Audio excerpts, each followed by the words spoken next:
Si sono ritrovati davanti all'assessorato regionale alla cultura a Cagliari sotto l'insegna di Movimentu, nome che con un raffinatissimo ed efficace gioco di parole raduna registi, autori, produttori, attori, maestranze tecniche e artistiche che ruotano attorno al cinema.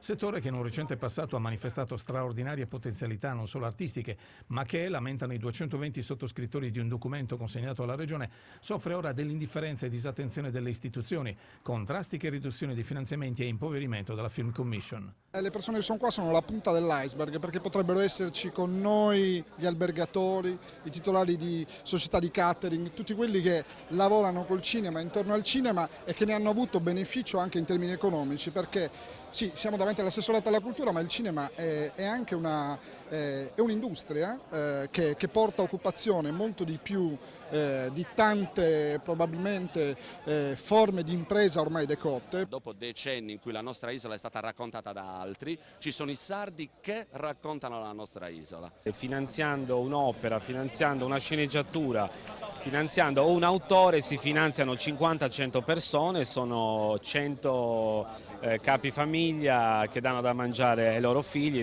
E molti guardano ai modelli vincenti di regioni come il Galway irlandese, dove il settore dell'audiovisivo ha generato redditi per 72 milioni di euro, o la Puglia, che per ogni euro investito nel cinema ne ha ottenuto 6 in termini di ricaduta nel territorio. Poter fare cultura, ma nello stesso tempo generare, poi lasciare sul territorio ricchezza, esattamente come succede. Hai citato l'Irlanda, hai citato la Puglia, ma l'elenco qui potrebbe essere molto lungo.